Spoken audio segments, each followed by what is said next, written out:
So guys, for the first step, you're going to head over to search and type in CMD, then you want to run it as administrator, and then click on yes.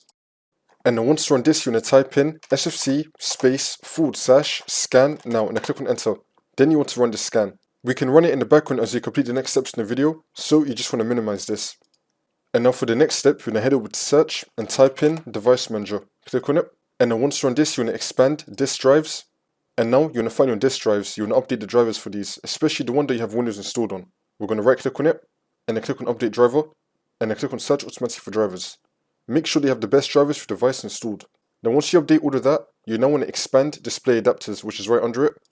Now you want to update your graphics card driver. Right click on it, and then click on update driver, and then click on search automatically for drivers. Make sure they have the best drivers for the device installed. And now for the next step, you're going to head over to search again and type in task manager. Click on it.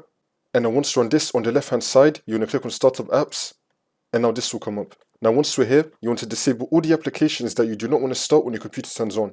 So for example, on the Xbox app, the status is on enabled, which means that it's going to start when my computer turns on, but I don't want it to do that, so I'm going to click on Xbox and then click on disable.